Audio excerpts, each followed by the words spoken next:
le temple. Des séraphins se tenaient au-dessus de lui. Ils avaient chacun 6 ailes, 2 dont ils se couvraient la face, 2 dont ils se couvraient le pied et 2 dont ils se servaient pour voler. Et quand tu fais vraiment l'étude de la parole de Dieu, tu vas voir que même les anges n'ont pas vu Dieu. Même les anges ne regardent pas Dieu.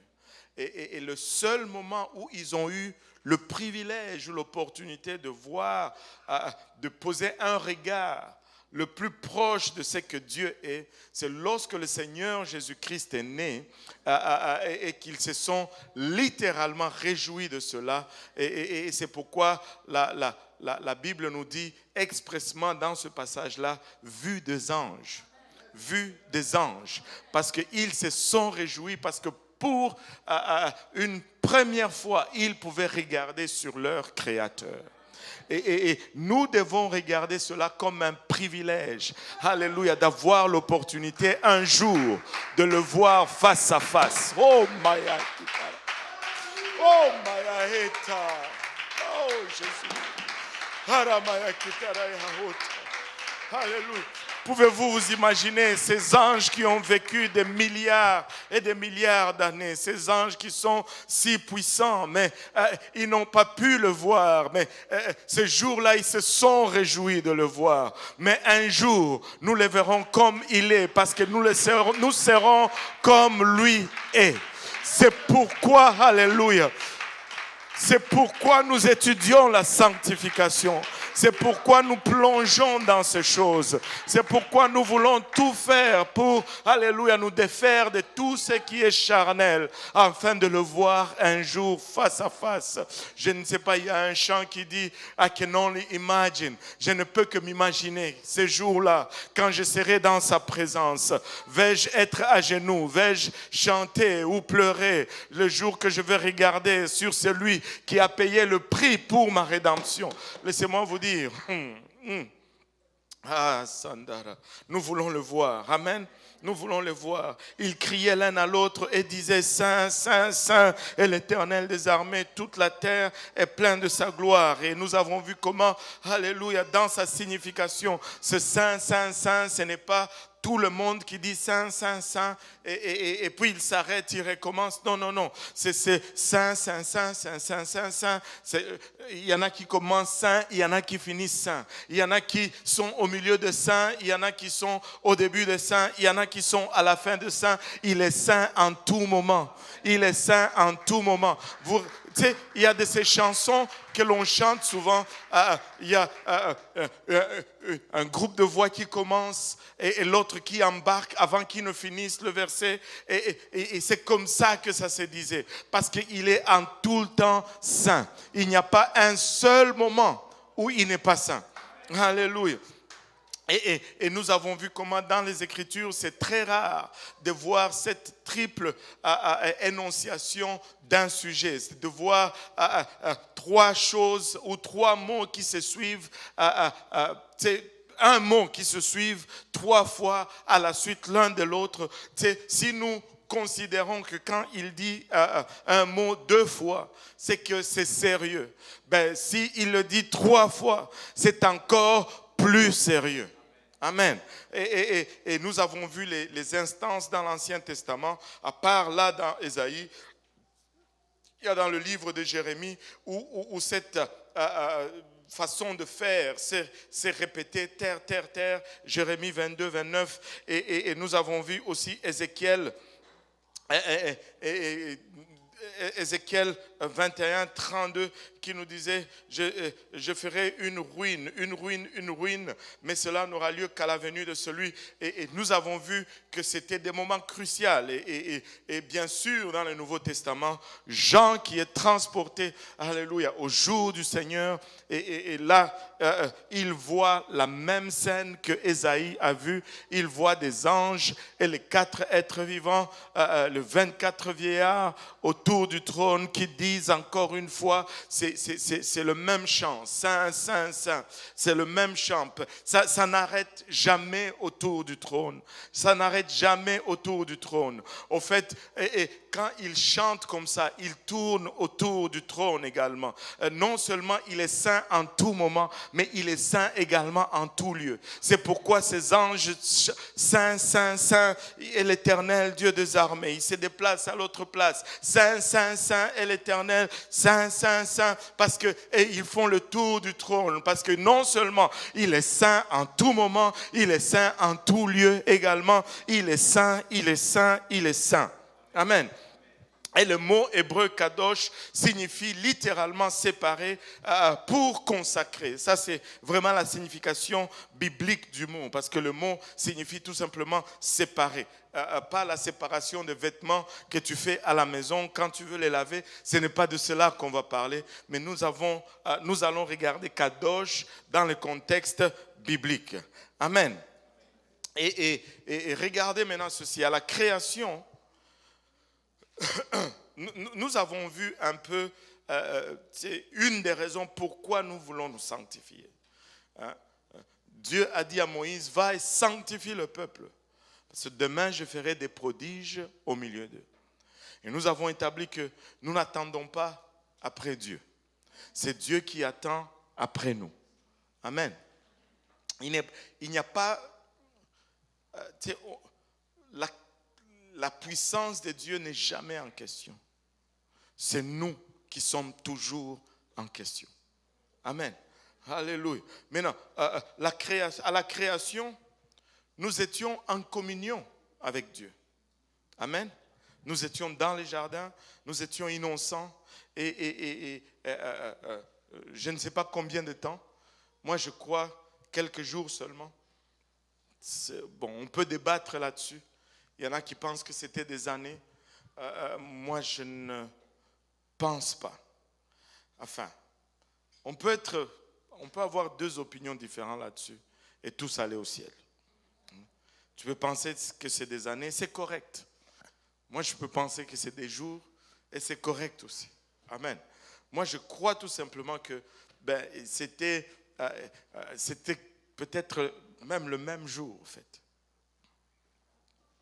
Là, vous me regardez. Pourquoi? Parce que le premier fils est né à l'extérieur du jardin. Allô? Et moi, je sais que, en tout cas, les nouveaux mariés ne passent pas le premier jour sans essayer d'avoir leur premier-né. Ils venaient de se marier ce jour-là.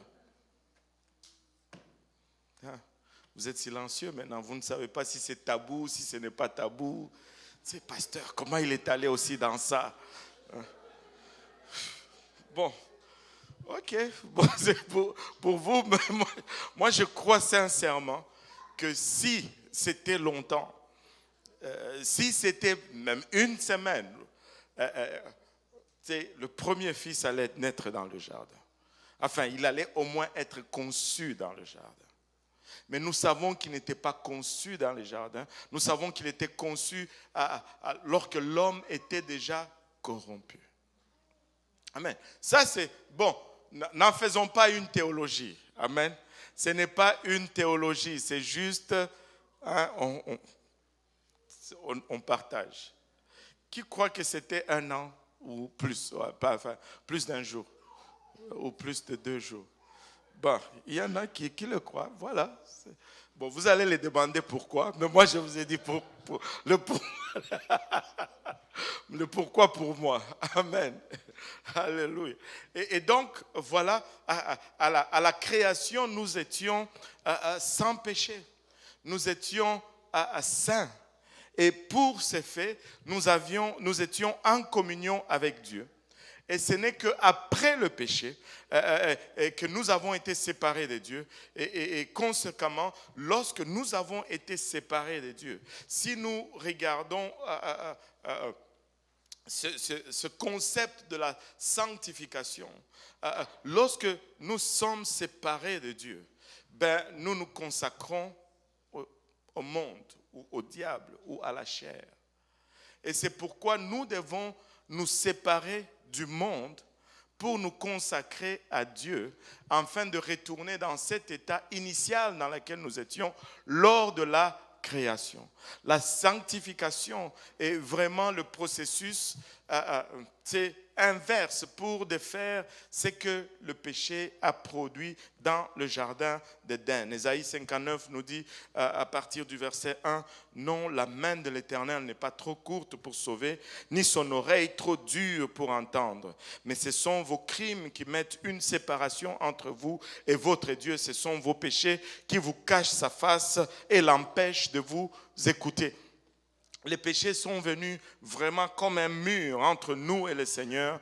Le péché nous a séparés, alléluia, de Dieu. Le péché nous a sortis de notre état initial à la création et a mis une séparation et nous force maintenant à nous consacrer à la chair, à nous consacrer au monde. Mais la réconciliation avec lui va donc impliquer que nous nous séparons du monde. Amen. La réconciliation avec Dieu va impliquer que nous nous séparions du monde et que nous nous consacrions de nouveau à lui. Maintenant, c'est quoi le processus de cette réconciliation? Nous appelons ça le salut. Alléluia, que tout le monde dise le salut. Maintenant, le salut est un processus. Et le salut, c'est le mot le plus élastique de la Bible, comme disait un de nos anciens. Le salut n'est pas complète si nous rejetons la sanctification. Amen. Le salut n'est pas complet si nous rejetons la sanctification. Et laissez-moi expandre un peu sur ce mot salut.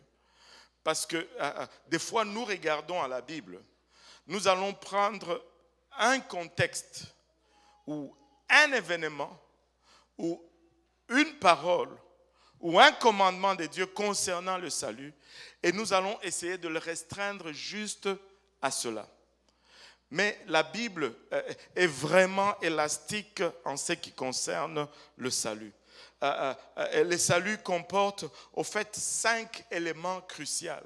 Et nous devons avoir ces 5 éléments pour compléter et dire que nous sommes sauvés, parce que le salut est un processus.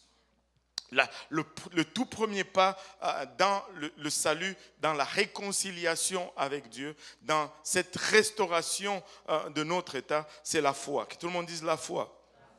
Marc 16, 15-16 nous dit, puis il leur dit, allez par tout le monde et prêchez la bonne nouvelle à toute la création. Celui qui croira et qui sera baptisé sera sauvé. Et notre salut dépend de notre croyance ou de notre foi. Alléluia. Jean 8, 24 nous dit, c'est pourquoi je vous ai dit que vous mourrez dans vos péchés, car si vous ne croyez pas que je suis, vous mourrez dans vos péchés. Nous devons exprimer une foi pour pouvoir parvenir au salut. Mais la foi n'est que le premier pas. La foi n'est que la conception de l'œuvre du salut en nous. Et nous commençons certes par la foi, mais nous ne nous arrêtons pas par la foi. Et le livre non pas Romains, j'ai oublié de tirer ce verset mince. Il dit, c'est par la foi que nous sommes sauvés, non par nos œuvres. Alléluia, afin que nul ne se glorifie. La foi est un élément de notre salut. Mais ça serait une erreur grave que de limiter tout le salut à la foi. Amen. Alléluia. Ça serait une erreur grave de limiter tout le salut à seulement la foi. Parce qu'après la foi vient la repentance. Alléluia. Et Acte 2, 38, nous connaissons tous ce verset. Pierre leur dit, repentez-vous et que chacun de vous soit baptisé au nom de Jésus-Christ pour le pardon de vos péchés et vous recevrez le don du Saint-Esprit. À la question qui lui était posée, homme frère, que ferons-nous? Après qu'ils aient été touchés par sa prédication, Pierre a commencé à donner sa réponse par le mot repentance. Parce qu'il a parlé à des gens Et son discours a généré une foi ou une croyance en eux. Et par rapport à cette croyance, ils ont compris que la croyance ou la foi va générer une action, mais ils ne savaient pas quelle action poser. Et ils ont demandé, qu'allons-nous faire maintenant? Qu'allons-nous faire? Et Pierre leur a dit ce qu'il fallait faire. Et Acte 3, 19 nous dit, repentez-vous donc et convertissez-vous pour que vos péchés soient effacés. Repentez-vous. La repentance fait partie intégrale du salut. Ce n'est pas seulement la foi, mais ça prend la foi et la repentance. Et on serait dans l'erreur que de limiter le salut, on serait dans l'erreur que de limiter cette réconciliation avec Dieu. Ce que je suis en train d'adresser ici, c'est juste ces murs que nous sommes en train de détruire petit à petit pour revenir de l'autre côté où nous étions, alléluia, lors de la création. Nous voulons détruire ces murs de séparation. Nous voulons nous séparer du monde et nous consacrer à nouveau à Dieu. Alléluia. Et nous devons nous repentir. Non seulement la foi, non seulement la repentance, mais ça prend également le baptême d'eau au nom de Jésus-Christ pour le pardon de vos péchés. Comme nous l'avons lu dans Acte 2, 38, mais je vais revenir avec Marc 16, 15, 16, nous dit, puis il leur dit, allez par tout le monde et prêchez la bonne nouvelle à toute la création, c'est lui qui croira et, que tout le monde dise et qui sera baptisé sera sauvé. Ce n'est pas celui qui croira ou qui sera baptisé sera sauvé. C'est celui qui croira et qui sera baptisé. Donc sur notre croyance, on ajoute le baptême. Alléluia. Et ce n'est pas deux options que Dieu nous donne. Non, c'est une suite d'actes qui nous conduisent dans le chemin du salut. Jean 3, 5 nous dit, Jésus répondit, en vérité, je te le dis, si un homme n'est né d'eau, alléluia, et d'esprit, il ne peut entrer dans le royaume de Dieu. Je veux entrer dans le royaume de Dieu, mais pour cela, je dois naître d'eau, je dois être baptisé d'eau. Et le baptême vient du grec baptizo, qui veut dire tremper ou plonger ou immerger. C'est pourquoi nous avons une piscine en haut dans le sanctuaire. Si vous vous décidez, ou si vous vous décidez même maintenant et que vous n'avez pas fait cela, on va monter, on va vous donner des vêtements de rechange et on va vous baptiser en invoquant le nom du Seigneur pour le pardon de nos péchés. Et ces péchés qui sont ce mur de séparation. Si on enlève, il n'y a plus de séparation avec Dieu. Et c'est pourquoi le salut, vraiment, c'est notre restauration. C'est le premier pas vers la sanctification. L'évangile, c'est vraiment le premier pas de cette sanctification. Tu ne peux pas te sanctifier si tu n'es pas sauvé. C'est juste une discipline charnelle que tu t'imposes. Tu peux faire bien de choses, mais ça ne peut pas produire la sanctification. Amen. Et donc, après le baptême d'eau, donc non seulement on ne peut pas limiter le salut à la foi, non seulement on ne peut pas limiter le salut à la repentance, on ne peut pas limiter cela au baptême d'eau, mais on doit ajouter également le baptême du Saint-Esprit. Et encore une fois, Pierre leur dit, repentez-vous et que chacun de vous soit baptisé au nom de Jésus-Christ pour le pardon de vos péchés et vous recevrez le don du Saint-Esprit. Et le verset que nous avons lu avant, dans le livre de Jean, Jean 3, 5, ça nous le dit, si tu n'es pas né d'eau et d'esprit, tu ne peux entrer dans le royaume de Dieu. Je dois naître d'eau et je dois naître de l'esprit.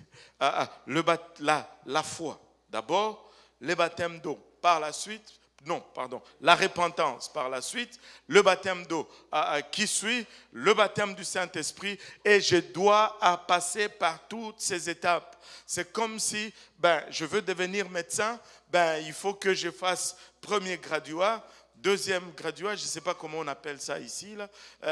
Chez nous, c'est des graduats. C'est comme ça, c'est la même chose ici. baccalauréat, ceux qui vont, les gens intelligents ici, là. Les baccalauréat, tu dois faire, je ne sais pas, 4 ans, 5 ans, baccalauréat, et puis tu dois faire 2 ans, 3 ans. C'est à n'en plus finir, cette affaire. Et tout ça pour temporaire, pour guérir des gens qui vont mourir après. Nous, on a un meilleur plan qui donne la vie éternelle et qui n'est pas aussi long. Anyway. Aïe, aïe, aïe. Je n'ai pas dit qu'il ne faut pas aller à l'hôpital. Parce qu'on se connaît. Hein? On se connaît. Ce n'est pas ce que j'ai dit. Amen. Et on va continuer. Et maintenant, regardez ceci. Après le baptême du Saint-Esprit vient la sanctification.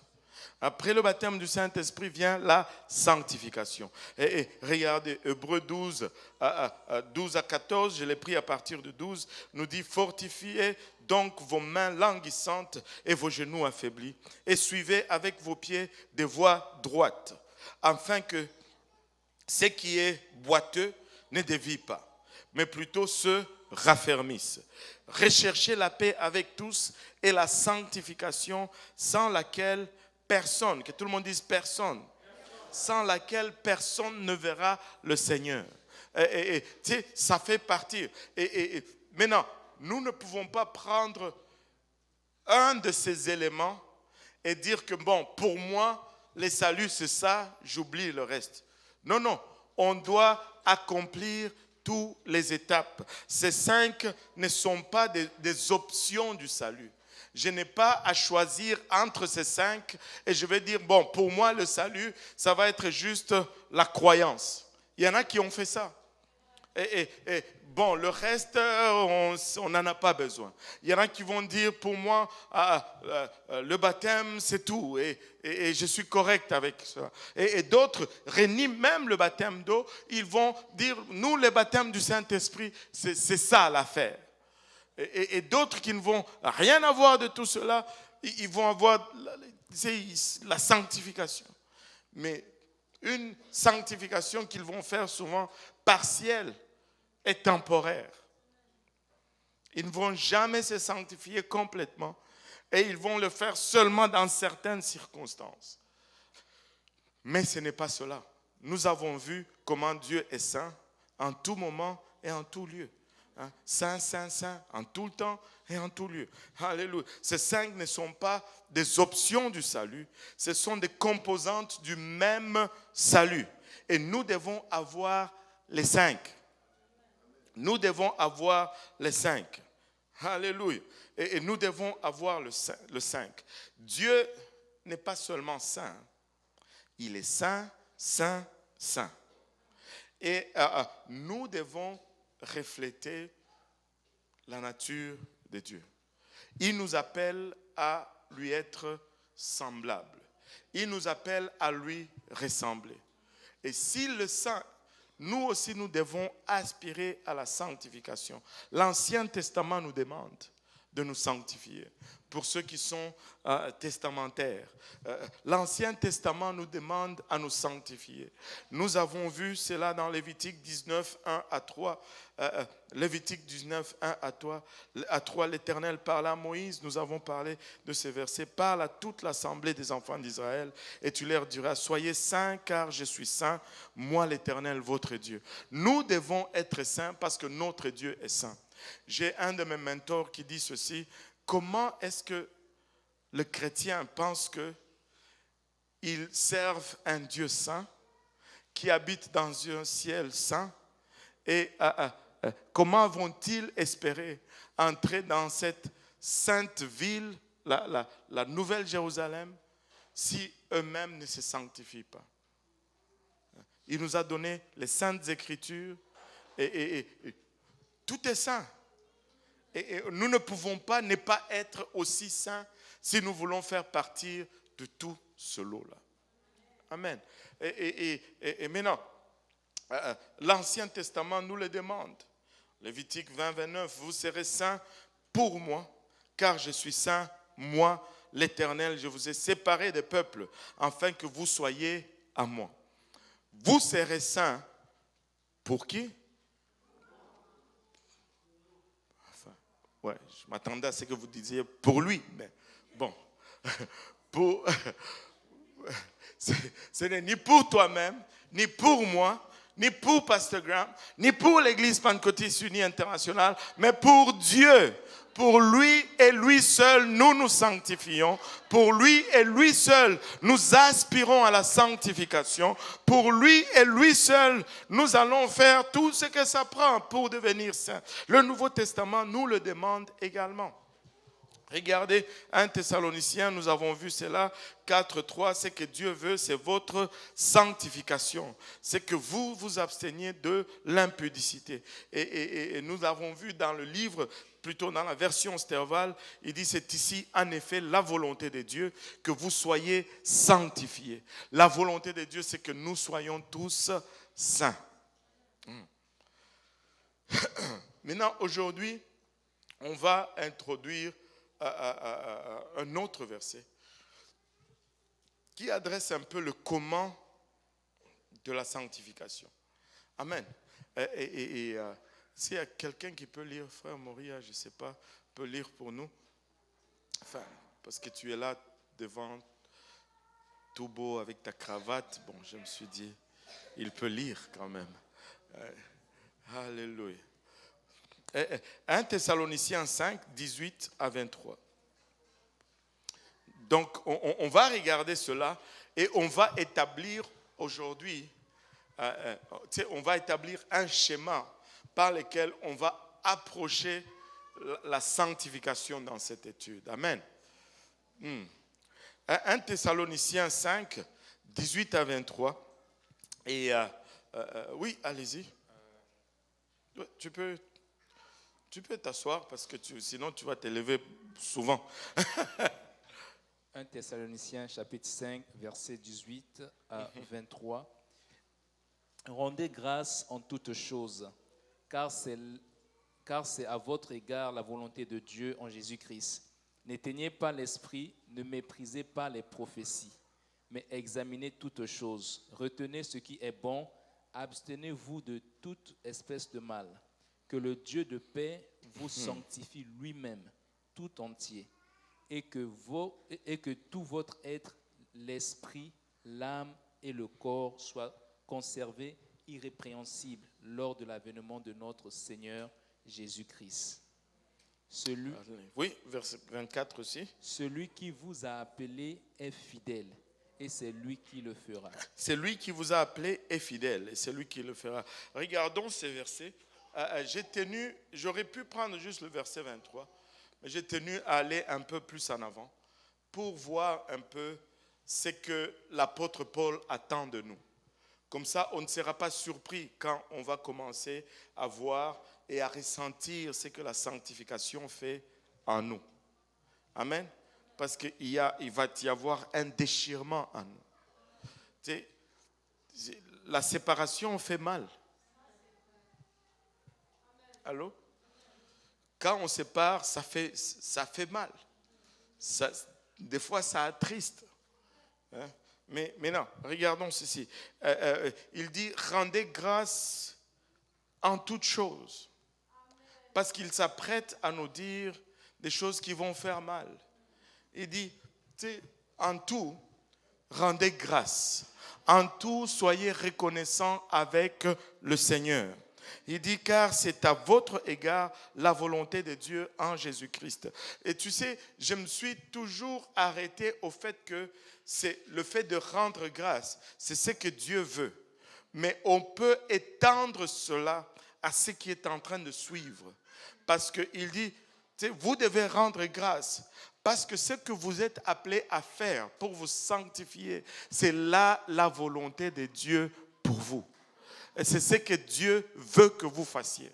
C'est ce qu'il s'attend de vous. Et on ne peut pas être surpris après avoir lu tout ce passage, aussi bien dans l'Ancien que dans le Nouveau Testament, où il nous dit « Soyez saints, car moi-même, je suis saint ». Donc il dit, rendez grâce en toutes choses, même quand ça va être pénible. Remerciez le Seigneur pour cela, parce que c'est là et sa volonté en votre égard. Il dit, n'éteignez pas l'esprit. Avez-vous déjà, je suis sûr que Nous sommes tous passés par là. Tu viens à l'église. La parole de Dieu est prêchée dans une atmosphère telle que nous l'avons senti ici. Nous avons senti la présence de Dieu. Et nous avons été tous touchés. Et notre cœur est plus disposé à recevoir. Il est plus disposé à entendre. Et en passant, c'est pour ça que nous adorons toujours avant la prédication de la parole. C'est pour préparer nos cœurs à recevoir ce que Dieu a à nous dire. Et tu sais, nous pouvons tout prendre. Des fois, nous allons acquiescer avec des amen. Mais des fois, lorsque nous sortons, nous retournons un peu à qui nous sommes sans cette présence de Dieu intense. Nous commençons à regarder les mêmes choses qu'on nous a enseignées. On commence à se dire, il n'a pas un peu exagéré ici. Parce que là, il faut la mettre en application maintenant, cette chose. Et ça semble un peu plus dur que lorsqu'il était en train de la prêcher. Et là, le Seigneur nous dit, mais n'éteignez pas l'esprit. Quand nous étions là, l'esprit nous a mis en feu. Mais ne l'éteignez pas, s'il vous plaît. Gardez ce feu du Seigneur. Alléluia. Et avec l'aide de ce feu, nous pouvons vivre cette sanctification avec force, avec assurance. N'éteignons pas l'esprit. Alléluia. Ne méprisez pas les prophéties. Dieu nous a pas. C'est comme si il nous a préparés pour ce service d'aujourd'hui. Ne méprisez pas ce qui a été dit aujourd'hui. Il est saint, soyons saints. Il est saint, soyons saints. Alléluia. Mais examinez toutes choses, retenez ce qui est bon. Abstenez-vous de toute espèce de mal. Il n'est que question de sanctification, tous ces versets ici. Il n'est que question d'éviter le péché. En fait, se sanctifier, c'est éviter le péché. Il n'est que question d'éviter le péché. Tous ces versets ici. Il dit que le Dieu de paix vous sanctifie lui-même tout entier. Il n'y a pas une seule partie de vous qu'il ne veut pas sanctifier. Toutes les parties, celles que vous voyez et celles que vous ne voyez pas, il veut les sanctifier. Tout entier. C'est comme ça que Dieu veut vous sanctifier. Oh, pasteur, est-ce qu'il est intéressé aussi par mon dos? Oui, il veut sanctifier le dos aussi. Les cheveux, oui, il veut sanctifier les cheveux. Les ongles, oui, il veut sanctifier les ongles. Même mes orteils, oui, il veut tout sanctifier. Tout sanctifier. Même les parties que tu ne vois pas. Ton âme, il veut sanctifier. Tout, c'est écrit là-dedans. Que tout votre être, l'esprit, l'âme et le corps, soient conservés. Oh, maman, voyez un peu ceci. C'est non seulement je dois le sanctifier, mais je dois le conserver. Que tout le monde dise conserver. C'est-à-dire, je ne fais pas un jour et puis c'est fini. Non, je dois garder ça jusqu'à ce que le Seigneur revienne. Ça doit être conservé irrépréhensible lors de l'avènement de notre Seigneur Jésus-Christ. Pas seulement un jour, pas seulement les dimanches. Et si le Seigneur revenait jeudi, est-ce qu'on va être sanctifié? Oh, on est mieux d'être sanctifié. Parce que sinon, on risque d'être surpris, désagréablement surpris. On doit être sanctifié tous les jours et tout entier. Tous les jours et tout entier. Parce qu'on doit se conserver irrépréhensible jusqu'à son avènement.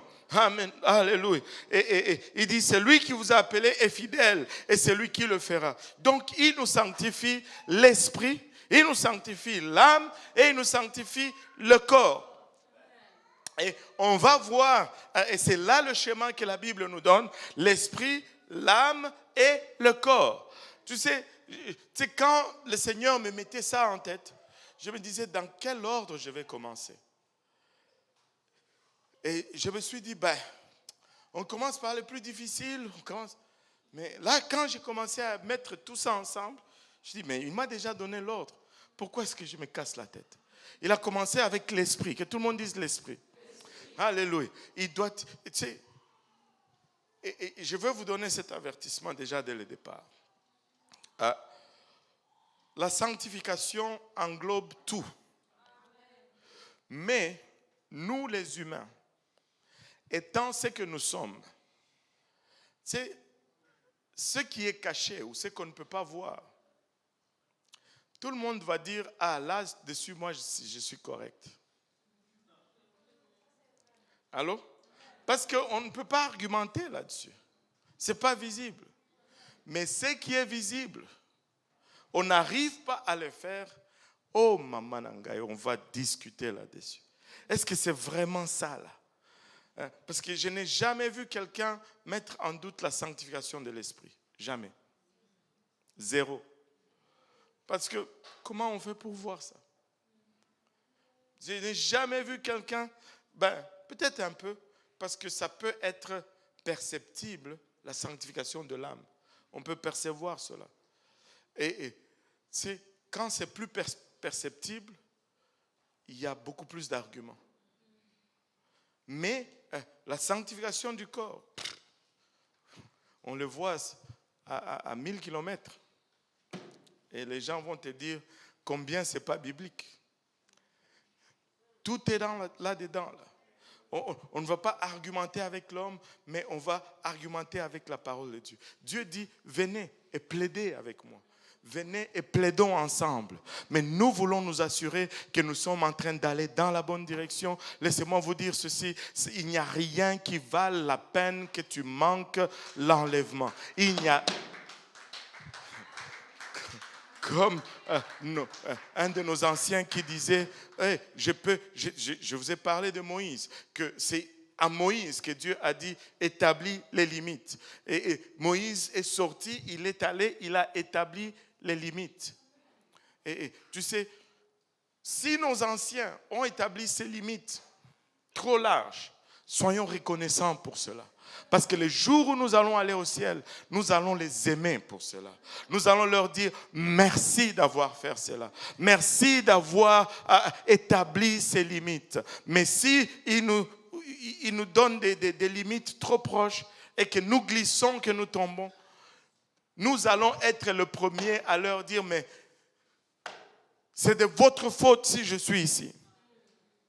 Peu importe combien ton pasteur ou ton dirigeant a été dur avec toi pour que tu sois sauvé, laisse-moi te dire, ces jours-là dans le ciel, tu vas le remercier. Il est peut-être ton ennemi aujourd'hui, il est peut-être ton adversaire, il est peut-être l'homme à abattre, mais laisse-moi te dire, en ces jours-là, dans la présence des anges, tu vas accourir vers lui et tu vas lui dire, je n'avais pas compris, mais merci d'avoir été sévère avec moi. Merci d'avoir tracé la ligne là où tu l'as tracé. Merci d'avoir été intrusif dans ma vie. Alléluia, pour le bien-être de mon âme.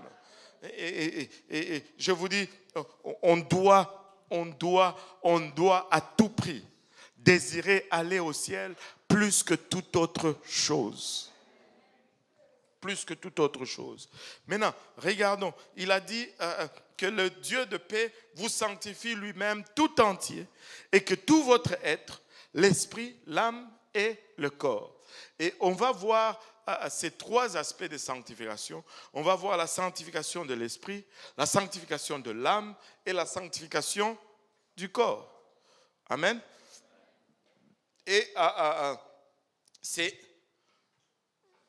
Dieu ne donne pas les choses au hasard. Et la façon que c'est donné, c'est parce que c'est l'ordre dans lequel les choses arrivent. Et c'est l'ordre dans lequel les choses sont arrivées dans le passé. C'est l'ordre dans lequel les choses sont supposées arriver dans notre temps. Amen. Maintenant, quand nous commençons à expérimenter le salut, la première sanctification, que tout le monde dit sanctification. Quand je dis sanctification ici, je parle de la séparation du péché. Amen. La toute première partie, c'est séparation du péché et consécration à Dieu. La toute première partie de moi qui est sanctifiée, c'est mon esprit. C'est la toute première partie que Dieu va sanctifier. Quand nous recevons le Saint-Esprit, nous recevons un esprit qui est sanctifié. Et c'est cet esprit qui sanctifie, au fait, notre esprit. Et si vous remarquez, quand Adam et Ève étaient dans le jardin et qu'ils ont péché, la Bible nous dit que le jour où tu pêches, tu meurs. Mais ils ont vécu après ce jour-là. Mais certes, la première chose qui est morte ce jour-là, c'est leur esprit. Et ils ont été déconnectés de Dieu. Dieu avec qui ils avaient une communion. Dieu avec qui, vers qui ils accouraient. Et c'est la même chose aujourd'hui. Avez-vous remarqué, si vous avez gardé 3-4 semaines où vous avez bien marché, vous avez évité des écarts de langage, vous avez lu régulièrement votre Bible, vous avez prié régulièrement et qu'il y a une présence de Dieu, vous êtes attiré par cette présence. Vous voulez courir dans la présence de Dieu parce que vous vous êtes sanctifié. Mais si ça tombe à un moment où vous avez glissé un peu sur une peau de banane et que vous avez eu quelques écarts de langage, vous avez passé peut-être 3 jours sans lire la parole de Dieu. Vous avez peut-être fait des records de 3-4 heures sur YouTube à regarder des trucs, n'importe quoi. Et là, entrer dans cette présence devient un peu hésitant. Parce qu'on a accumulé trop de bagages qui viennent entre nous et Dieu. Lorsque nous nous sanctifions, notre esprit, lorsque nous recevons le Saint-Esprit, l'Esprit est saint. L'Esprit est sanctifié. On va regarder quelques versets qui nous le démontrent, en fait, qui nous prouvent que notre esprit est saint, notre esprit est en communion avec Dieu, notre esprit est restauré. Regardez 1 Corinthiens 2, je vais lire quelques versets ici. Et puis, on va aller dans le livre de Romains, Corinthiens 2, 12. Nous dit, « Or, nous n'avons pas reçu l'esprit du monde, mais l'esprit qui vient de Dieu. » Et déjà, là, nous n'avons pas l'esprit du monde. Lorsque nous nous sommes séparés de Dieu, nous avons acquis cet esprit du monde. Mais là, nous n'avons plus cet esprit, nous avons reçu l'esprit de Dieu. Afin que nous connaissions les choses que Dieu nous a données par sa grâce et nous en parlions non avec des discours qu'enseigne la sagesse humaine, mais avec ce qu'enseigne l'esprit, employant un langage spirituel pour les choses spirituelles. Et il dit ceci, mais l'homme animal ne reçoit pas les choses de l'Esprit de Dieu, car elles sont une folie pour lui, et il ne peut les connaître parce que c'est spirituellement qu'on en juge. L'homme spirituel, au contraire, alléluia, c'est lui qui est rempli du Saint-Esprit, a une option, il juge de tout et il n'est lui-même jugé par personne. Pourquoi? Parce que l'Esprit de Dieu est en lui. Et cet Esprit est saint. Et cet Esprit ne peut pas être condamné. Il est saint. Il a reçu un Esprit saint. Regardez, Romain va être encore plus explicite. Tu pourrais prendre tout le chapitre 8. Mais c'est un chapitre qui fait vraiment la démonstration que lorsque nous recevons le Saint-Esprit, nous recevons un esprit qui est saint et notre esprit est sanctifié par le Saint-Esprit. Il dit, il n'y a donc maintenant aucune condamnation pour ceux qui sont en Jésus-Christ, Romains 8, 1. Et je sais que la version Louis II ne donne pas tout le verset. Et ça continue en disant, qui marche non selon la chair, mais selon l'esprit. Le péché amène la condamnation, mais si on a l'Esprit Saint, la condamnation est levée. Pourquoi? Parce que l'Esprit est saint, l'Esprit est déjà sanctifié. Donc il n'y a plus de place pour la condamnation. Remarquez ceci, ce n'est pas juste avoir le Saint-Esprit, mais marcher par le Saint-Esprit, c'est-à-dire être soumis à cet esprit-là. Parce que la loi de l'esprit, de vie qui est en Jésus-Christ m'a affranchi de la loi du péché et de la mort. Nous avons reçu la loi de l'esprit de vie. Ça confesse encore la vie, contrairement à la mort qui est engendrée par le péché. Et il continue en disant au verset 5, « Car ceux qui vivent selon la chair s'affectionnent aux choses de la chair, mais ceux qui vivent selon l'esprit s'affectionnent aux choses de l'esprit. » Laisse-moi te dire, si tu as le Saint-Esprit, ben tu peux marcher au-dessus de la chair, parce que l'esprit est sanctifié. Tout ça, ce sont les caractéristiques de la rédemption de l'esprit. Tu ne peux pas marcher, tu ne peux pas t'affectionner des choses de l'esprit si tu n'es pas racheté, si tu n'as pas la rédemption. Regardez le verset 9. Pour vous, vous n'étiez point dans la chair, mais dans l'esprit, s'il est vrai que l'esprit de Dieu habite en vous. Or, si quelqu'un n'a point l'esprit de Christ, celui-là n'est point à lui. En d'autres termes, nous lui appartenons, il nous a rachetés si nous avons le Saint-Esprit. Et l'Esprit est saint. Ce qui est à lui est saint. Verset 14. Car tous ceux qui sont conduits par l'Esprit de Dieu sont enfants de Dieu. Waouh! C'est encore plus fort. Car vous n'avez point reçu un esprit de servitude pour être encore dans la crainte. Rappelez-vous d'Adam et Ève, j'ai entendu ta voix dans les jardins, j'ai eu peur et je me suis caché. Il dit, si tu as reçu l'esprit, tu n'es plus dans la crainte. Parce que le Saint-Esprit est saint. Il est saint. Mais vous avez reçu un esprit d'adoption par lequel nous crions Abba Père.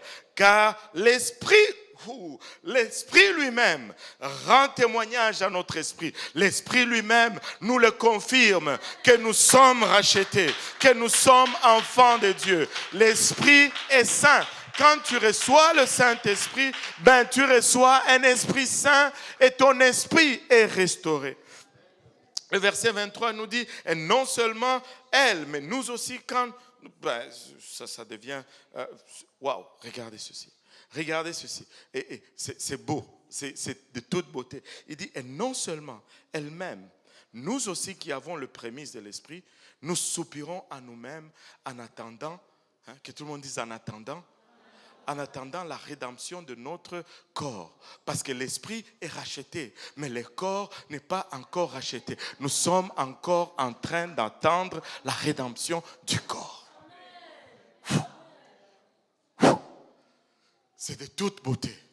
Je ne sais pas, j'ai envie de faire quelques pas de danse. La parole de Dieu est tellement succulente. Et c'est une bonne nourriture. Amen.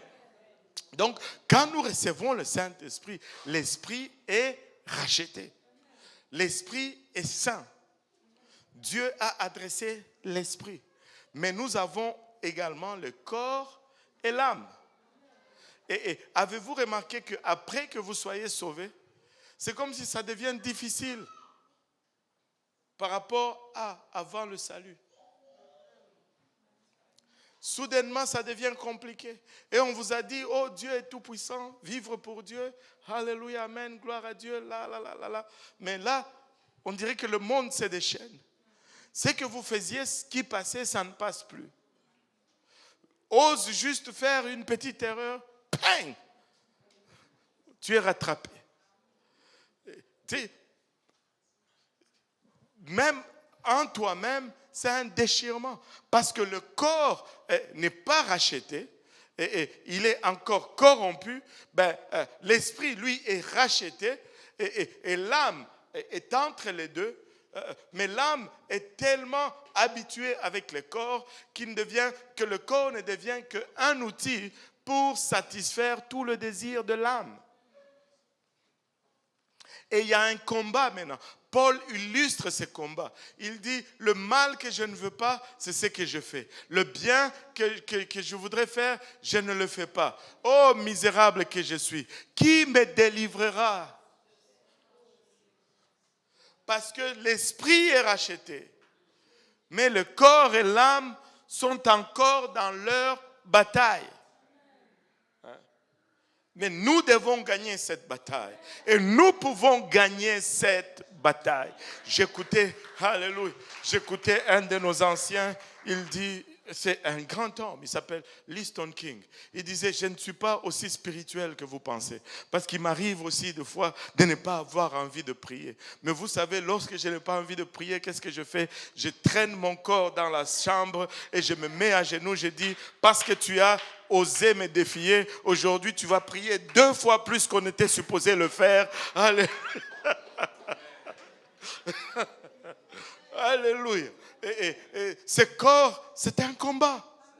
Tu sais, tu vas faire bien pendant 2 semaines, 3 semaines, et puis, pouf, tu trébuches. Ah, je dois recommencer.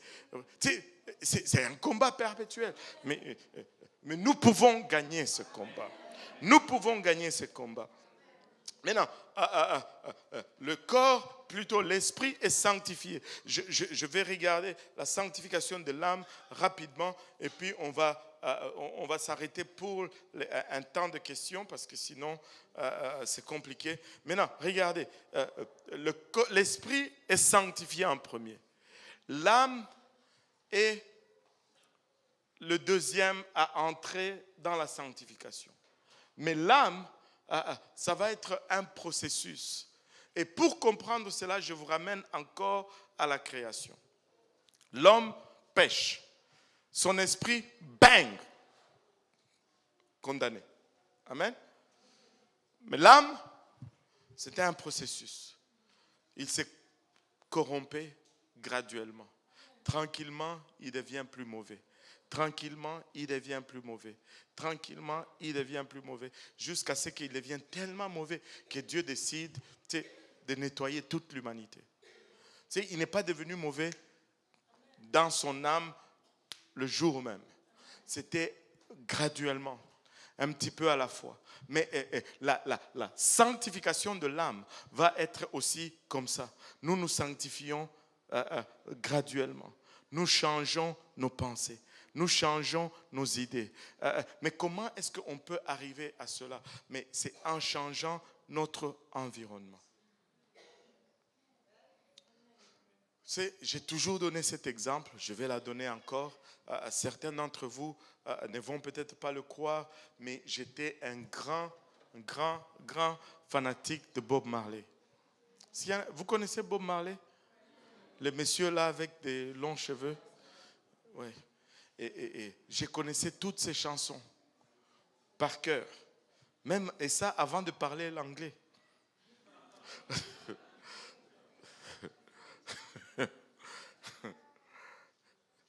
Je les connaissais toutes. Et tu sais, je pouvais te dire à quel moment il a écrit cette chanson. Oh, ça c'était le tel concert. Et ça c'était un concert qui a duré 24 heures. Il était dans le concert, c'était presque la fin. On ne voulait pas qu'il amène la marijuana. Et il en a mis dans ses cheveux. Et puis là, sur scène, au milieu, il a sorti ça. Il a allumé, il a commencé à fumer. Tout le monde a crié. Wouah! Et le concert a continué pour un autre 5-6 heures. Je pouvais vous en raconter des histoires de Bob Marley. Sur sa femme, sur ses enfants, sur le manguier en arrière de sa maison, sur laquelle il a écrit. Ah, mais je vous dis, hein. Vous pensiez que je blague. Je vous dis. Et maintenant, tu sais, je suis venu au Seigneur. Maintenant, mon cerveau est pollué de Bob Marley. Laissez-moi vous dire, ce n'est pas la première fois que j'ai chanté Alléluia, oh Jésus m'aime, que ça a enlevé tout le Bob Marley là. C'était un combat à long terme. Il fallait que je joue les Alléluia à plusieurs reprises, jour après jour, pour que la dose d'Alléluia commence à prendre le dessus sur les doses de Bob Marley. C'est pourquoi, alléluia, un enfant de Dieu change son environnement. Il change sa musique. Il change sa lecture. Il change sa distraction. Parce qu'il est en train d'affecter son âme. Il change ce à quoi il regarde. Il change ce qu'il écoute continuellement. Les conversations pourries, tu les mets de côté. Tu les laisses de côté. Les blagues obscènes, tu ne prends plus plaisir dans cela. Oui, ça va cogner dans ta tête de temps en temps. Oui, ça va arriver de temps en temps. Mais plus tu demeures dans ce qui est propre, plus ta pensée est nettoyée. Même ta façon, tes décisions commencent à changer. vous savez, avant c'était, tu vas être dans, même des fois dans la prière. Tu es en train de prier, tu commences à prier, oh Seigneur Jésus, merci pour le salut. Et du coup, mince, délivre-moi Seigneur. Et qui comprend ce que je suis en train de dire? Alléluia. Mais laissez-moi vous dire, si vous persévérez avec ce qui est bon, ce qui est pur, si vous persévérez avec ce qui est saint, alléluia, ça nettoie votre âme jour après jour après jour après jour. Alléluia. Changez votre environnement. La parole de Dieu nous dit dans Psaume 19, verset 8, la loi de l'Éternel est parfaite, elle restaure l'âme. Alléluia. Commence à rentrer la loi de l'Éternel dans ton âme. Fais de la loi de l'Éternel tes délices et ton âme va commencer à changer petit à petit. Lis ta parole tous les jours. Qu'est-ce que tu es en train de faire? Tu es en train de restaurer ton âme. Tu es en train de restaurer ton âme. Alléluia. Regardez Philippiens 4, 8. Il nous dit au reste, frères, que toutes les choses qui sont véritables, que tout le monde dise véritables, que toutes celles qui sont honnêtes, que tout le monde dise honnêtes, toutes celles qui sont justes, que tout le monde dise juste, toutes celles qui sont pures, que tout le monde dise pures, toutes celles qui sont aimables, que tout le monde dise aimables, toutes celles qui sont de bonne réputation, et où il y a quelques vertus, que tout le monde dise vertus, et qui sont dignes de louange, que tout le monde dise louange, que toutes ces choses occupent vos pensées, que toutes ces choses occupent vos pensées, parce que vous devez purifier votre âme, vous devez sanctifier votre âme, vous devez vous nourrir de ces choses, des choses positives, des conversations positives. Quand quelqu'un devient trop critique, bye bye, hasta la vista, hasta luego, kwaheri, kwakonana, natikio,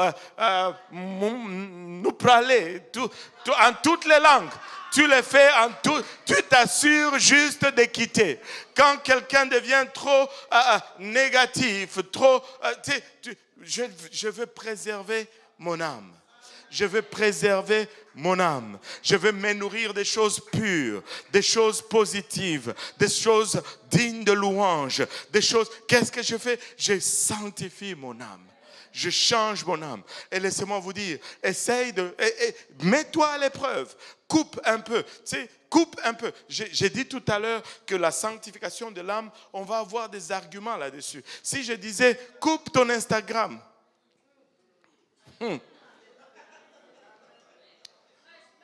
Ça, c'est visible, hein? Parce qu'on te voit quand tu vois sur Instagram. Tu veux qu'on te voie sur Instagram, n'est-ce pas? Je n'ai jamais compris cela. Anyway, qu'est-ce que tu as à te faire voir? Tu as été au restaurant, tu mets toute la nourriture. C'est quoi le but?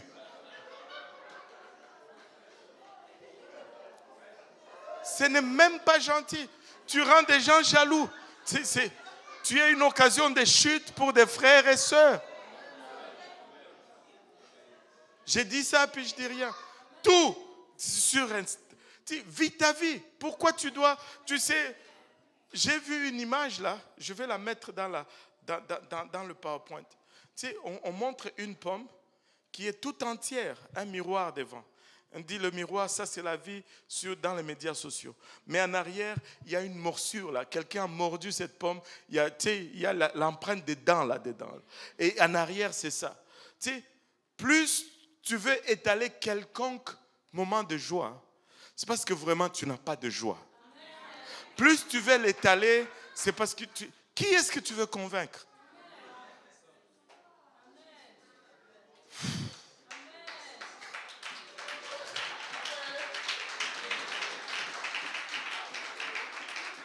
Sanctifions nos âmes.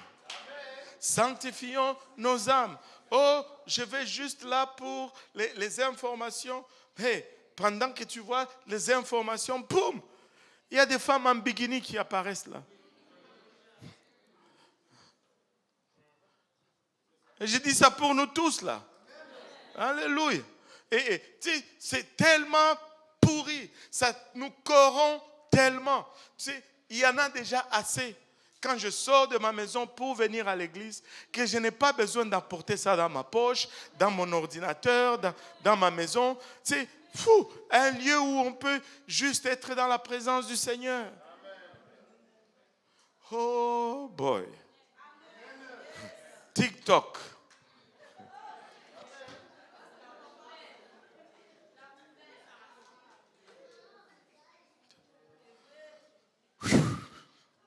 Oh, je veux juste m'en servir pour gagner. Combien est-ce que tu as gagné déjà depuis? C'est toi qu'on est en train de perdre. Tu n'as gagné personne. Oh Seigneur Jésus.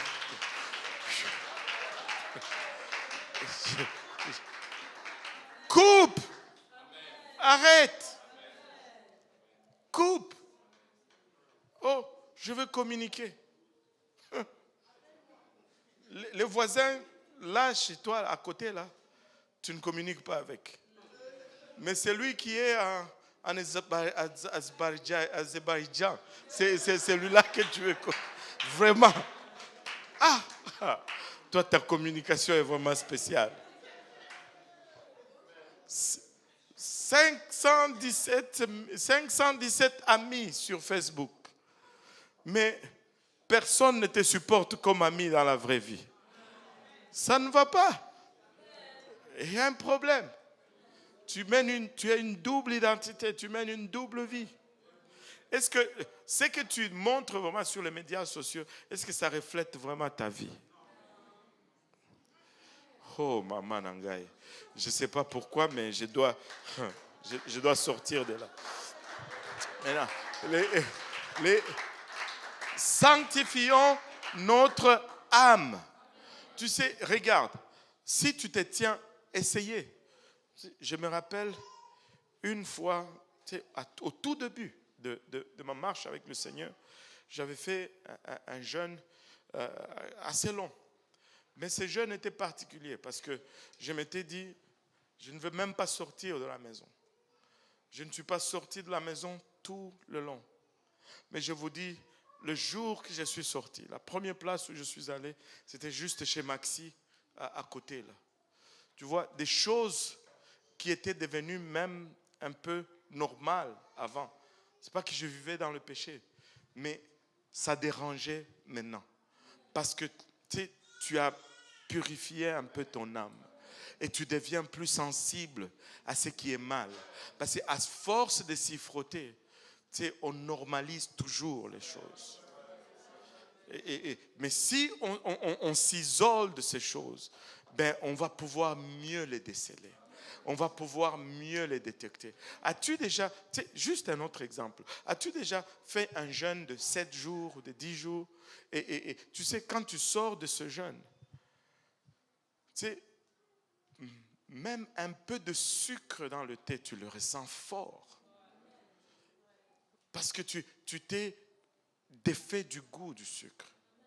Tu t'es défait du sel. Un peu de sel dans la nourriture, ça devient fort. Parce que tu t'es défait de ces goûts. Mais c'est la même chose avec les souillures de ce monde qui souillent nos âmes.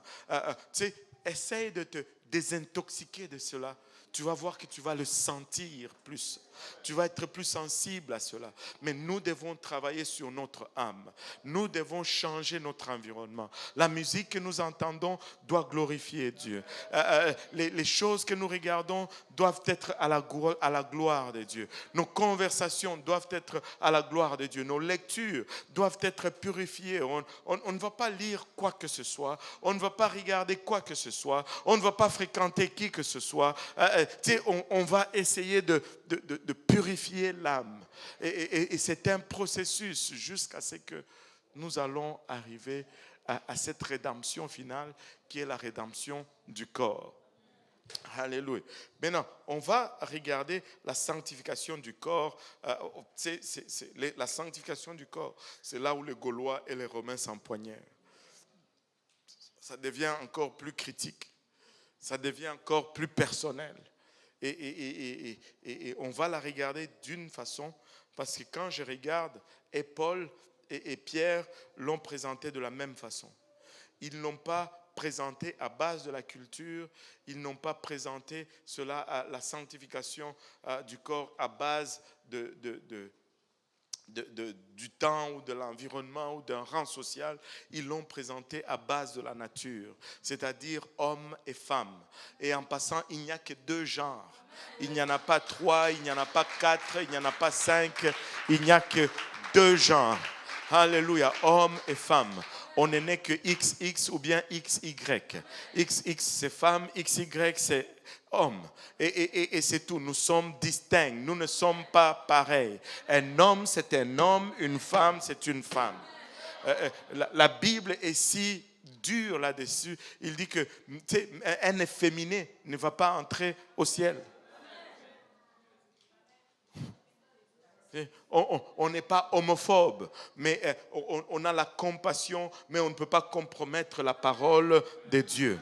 Un homme reste un homme, une femme reste une femme. Il les créa, hommes et femmes, il les créa à l'image de Dieu. Alléluia. Même les animaux sont assez intelligents pour réaliser qu'il n'y a que 2 genres. Alléluia. Anyway, on va s'arrêter là pour aujourd'hui. Et on va prendre des questions, mais on va essayer de rester, on va essayer de ne pas aller dans le corps tout de suite, parce que les questions qui sortent, ça regarde toujours le corps. C'est le plus difficile et ça va être plus long. Mais regardons un peu dans ce qu'on a partagé aujourd'hui. Est-ce qu'il y a des questions là-dessus? Oh, le frère Michael, aïe, aïe, quand les anciens comme ça commencent à poser des questions, moi, je commence à me dire, Seigneur, qu'est-ce qu'il a encore lu? Ou qu'est-ce que j'ai dit? Vas-y, il y a un micro.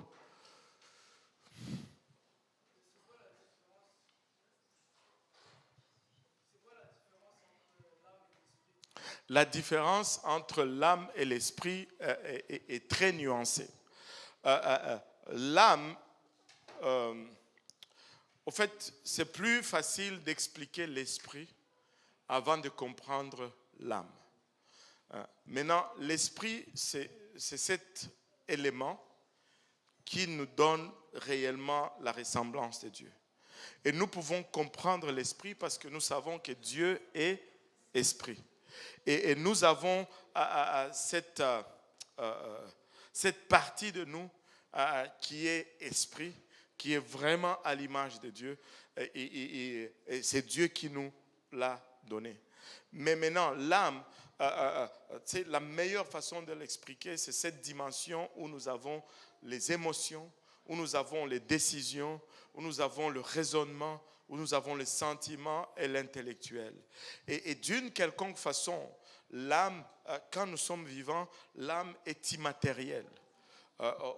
La Bible nous dit que l'âme de l'homme se trouve dans son sang. Et si on te vide de ton sang, ben tu perds l'âme. L'âme n'a plus un demeure et il ne peut plus rester. Et l'âme va quitter. Maintenant, étrangement, quand on meurt, on dirait que l'âme devient quelque chose de matériel. Parce que quand on meurt, on n'a plus de corps. Maintenant, l'interface avec laquelle on va réagir, ça va être l'âme. C'est l'âme qui va brûler en enfer. Parce que ton corps est décomposé là. C'est l'âme qui va brûler en enfer. C'est l'âme qui va ressentir la douleur. On va regarder l'âme et on va reconnaître c'est Michael. D'une quelconque façon, l'âme devient comme un peu matériel. On ne peut pas dire c'est matériel, mais je n'ai pas de vocabulaire pour expliquer cela. C'est un peu ça la différence entre l'âme et l'esprit. Et bien que l'esprit soit mort dans le jardin d'Éden, l'âme, peut-être le terme approprié, c'est que c'est dormant. L'âme est bien vivante et l'âme règne dans le corps pendant que tu n'es pas sauvé. Et l'âme va tellement influencer le corps que tous les désirs vont être pour satisfaire l'âme. Oui. Oui, quelque chose qui m'a traversé juste l'esprit. Quand on parle de se sanctifier pour retourner à l'état de la création, Ça m'a traversé l'esprit dans le sens où est-ce que la sanctification, ça commence après la rédemption? Parce que quand je regarde Adam et Ève, avant la chute, ils n'avaient pas besoin d'être sanctifiés. Non. Parce qu'il n'y avait pas de tentation quoi, dans le jardin. Quoi. Oui. Mais quand on parle de retourner à l'état de la création, c'est-à-dire retourner à l'état où notre communion avec Dieu ouais. n'est pas entravée par le poids du péché. Ouais. Et c'est vraiment techniquement cela. Adam et Ève pouvaient entrer dans la présence de Dieu sans crainte, sans mourir, sans quoi que ce soit. Mais parce qu'il n'y avait pas de péché. Mais dans cet état, bien qu'il n'y avait pas de péché, ils étaient saints, il n'y avait pas de péché, mais la tentation était là quand même. C'est pourquoi ils ont été tentés et ils ont failli. Et nous, dans notre processus de sanctification, la tentation va être là. Mais nous devons vaincre cette tentation parce que le Christ nous a donné une voie de vaincre la tentation. Mais si nous succombons à la tentation, le péché s'installe et le péché nous sépare de Dieu. Et au fait, c'est pourquoi j'ai utilisé ces termes. Quand on enlève le péché, on se sanctifie, mais c'est ce qui nous permet de retourner dans l'état de communion avec Dieu. Notre corps, certes, ne retourne pas automatiquement à l'état de leur corps. C'est pourquoi la sanctification commence dans l'esprit, va passer par l'âme, parce que c'est un processus. Mais ce corps va y parvenir en ce jour-là, comme on va le voir. La rédemption du corps va être la dernière étape de notre processus. Quand quand notre corps est restauré, nous commençons à souffler. Oui. Moi, ma question serait par rapport à Jésus-Christ. Donc, quand il meurt et que son sang coule vers la terre, donc c'est son âme qui va dans le séjour de mort. Son âme est allée dans le séjour de mort, littéralement. Okay. Mais le fait que le sang a quitté le corps, l'âme n'a plus de demeure. Comme pour tous les êtres humains, parce que Jésus était à 100% homme et à 100% Dieu. Enfin, son âme, la Bible nous dit qu'il est littéralement descendu dans le séjour de mort et il a, au fait, complété l'œuvre là-dedans. Pour ne pas étirer un peu, sortir de notre cadre d'enseignement. Tous ceux qui sont morts avant lui, même ceux qui ont vécu une vie juste selon la loi, ils étaient toutefois captifs du diable. Parce que le contrat était encore valide. Vous avez péché, vous mourrez. Mais lui, il n'avait pas péché et il a été mis à mort. C'est le diable a violé le contrat. Et si le contrat est violé, il n'est plus applicable. Et c'est pourquoi il est allé et il a pris, la Bible nous dit qu'il est allé rendre les captifs libres. Il est allé là, il les a pris, tous les Abraham, les Moïse, qui étaient en train d'attendre.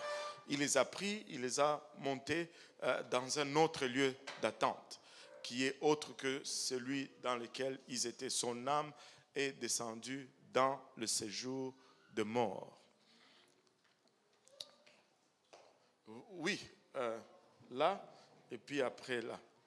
Oui, moi, ça serait pour un petit peu compléter la question, parce que vous avez dit, lorsque les gens meurent, l'âme s'en va. Et donc, l'âme aura une autre apparence. Mais lorsque nous serons transformés en un instant et que la trompette va sonner, nous, les vivants qui attendons le Seigneur, nous serons transformés. Et les morts en Christ, quand ils vont ressusciter, mais au fait, l'apparence de l'âme qui était monté parce qu'ils étaient morts va se joindre à nouveau dans un corps glorifié. Oh oui. Parce que du coup, on se retrouve avec un corps qui n'est plus naturel, mais qui est glorifié, mais attaché finalement à l'âme qui a été sauvée. Tout à fait. Et tout, tu sais, il y a une nuance que je dois amener là-dedans. Nous ne connaissons que partiellement. Et je vais donner toute la partialité de la connaissance que j'ai. Et regardez ceci.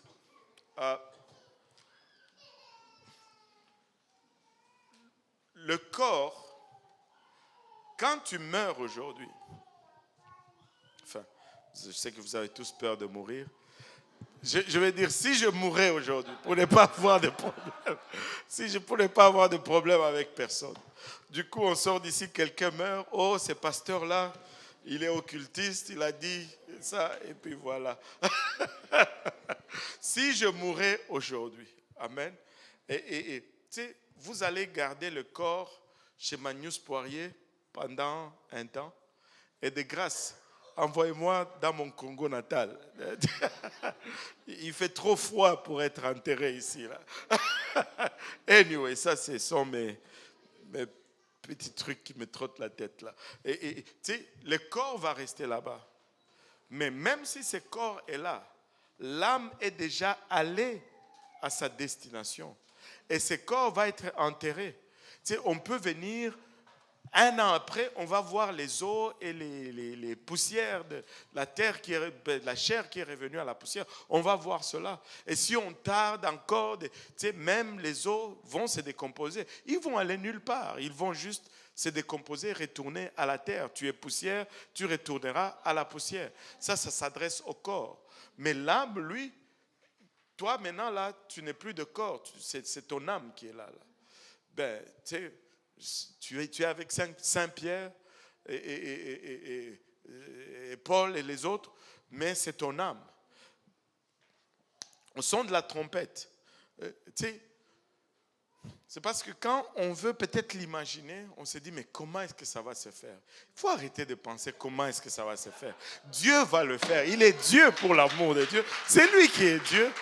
Et chaque poussière qui constituait ton corps va être régénérée et tu vas avoir un corps, ton corps va être refait, restauré et glorifié. Et ceux qui seront vivants, leurs corps seront transformés. Mais les morts en Christ, ils vont récupérer leur corps, ils vont réavoir leur corps. Mais maintenant, là où je vais porter votre attention, là où il y a un peu de nuances, le Seigneur Jésus dit que quand nous serons ressuscités, nous serons de corps et d'esprit. Parce que notre moteur, notre souffle ne viendra plus du sang. Ce n'est pas le sang qui va être le générateur de notre vie. Ça va être son esprit à lui. C'est pourquoi nous sommes immortels. C'est pourquoi nous allons pouvoir passer à travers les murs. On va être matériel, mais en même temps immatériel. Je n'ai pas toutes les explications. Je ne suis pas encore arrivé là. Un jour, on va y arriver tous ensemble, mais on le verra. Mais ce qu'il dit, on a certains faits. C'est qu'on va avoir un corps glorifié.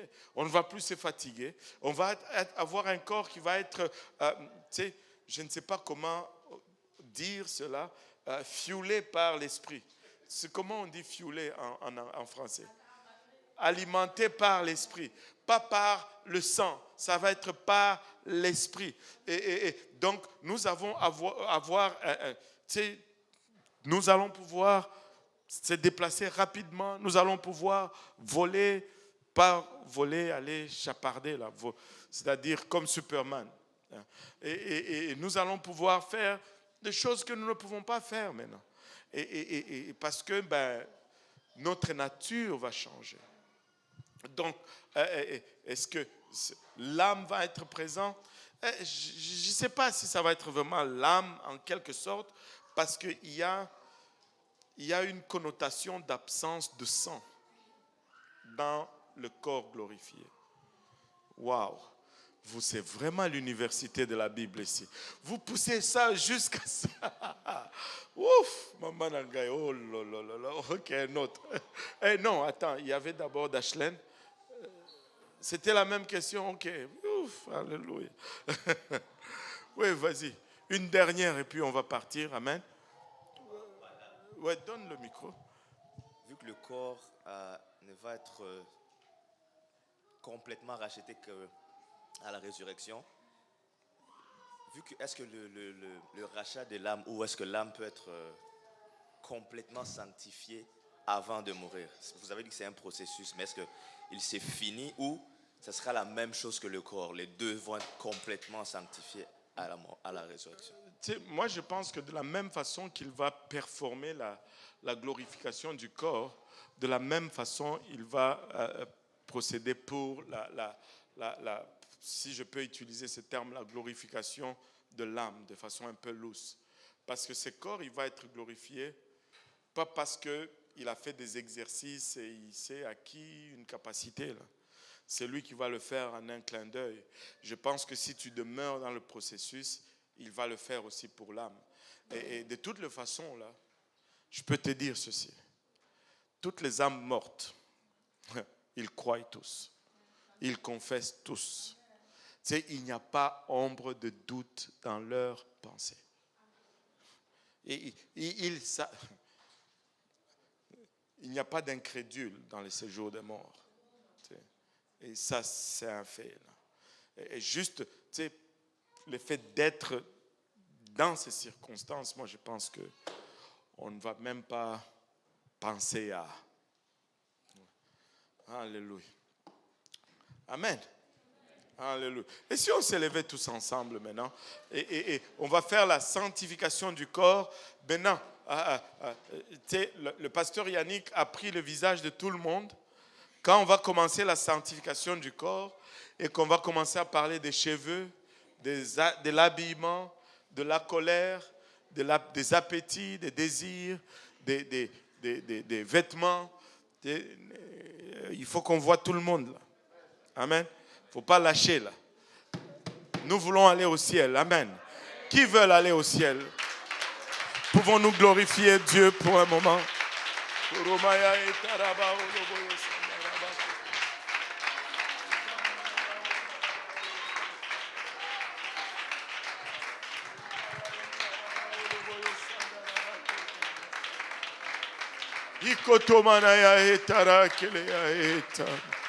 Alléluia. Papa, nous te sommes infiniment reconnaissants, Seigneur, de ton amour, de ta bonté, Papa, du sacrifice ultime à la croix, Père. Nous voici, Seigneur, nous venons soumettre, Papa, notre volonté, nos pensées, Papa, Hilabashata, sous ton autorité, Papa, sous ta domination, Seigneur. Nous prions, Père, que tu détruises, Papa, toute forteresse au milieu de nous, Seigneur Jésus-Christ. Et que tu t'élèves et que tu élèves pour toi, Seigneur, un peuple sanctifié, Seigneur. Un peuple à part, Papa, pour ton œuvre, Seigneur. En ces temps de la fin, afin que tu puisses, Papa, faire un travail rapide au milieu de nous, Seigneur Jésus. Élève l'étendard, Seigneur. Élève les standards, Seigneur, au milieu de nous, Papa. Et donne-nous un cœur, Papa, Ilabashata, enclin, Papa, Ilabashata, à tes commandements. Donne-nous un cœur, Papa, qui penche vers ta parole. Donne-nous un cœur, Seigneur Jésus-Christ, qui prend plaisir dans tes commandements, Seigneur. Papa, ne nous délaisse pas à nous-mêmes, Seigneur. Ne nous abandonne pas à nous-mêmes, ô Éternel. Ilabashata. Haramaya kitaraya otaraba oloboyo sanda. Keteremaya etaraba oloboyo sanda. Donne-nous la soif de ta parole, Seigneur. Donne-nous la soif, Papa, de nous conformer à celle-ci, Seigneur. Aramaya, Aramaya, Aramaya, Kitara. Aramaya, Eta, préserve-nous, Seigneur, de toute distraction. Préserve-nous de toute pollution de l'âme, Seigneur. Préserve-nous, Seigneur. Alléluia. Karamamaya ketereya eta manaya eta. Oh Père, préserve, préserve Seigneur, préserve Ilabashata. Nous te prions Père, préserve Seigneur. Kororoboyo kitamana otaraba oloboyo ketereya eta. Alléluia. Nous voulons être conservés irrépréhensibles, Papa, pour le jour de ton avènement, Seigneur. Alléluia, fais-le pour chacun de nous ici présents, Papa. Fais-le, Seigneur, nous te prions. Aide-nous, nous te prions. Au nom de Jésus, nous disons tous au nom de Jésus. Alléluia, battons nos mains pour le Seigneur Jésus. Alléluia. Alléluia. Gloire au nom de Jésus. Serrez la main de votre voisin. Alléluia. Et dites-lui, garde-toi saint.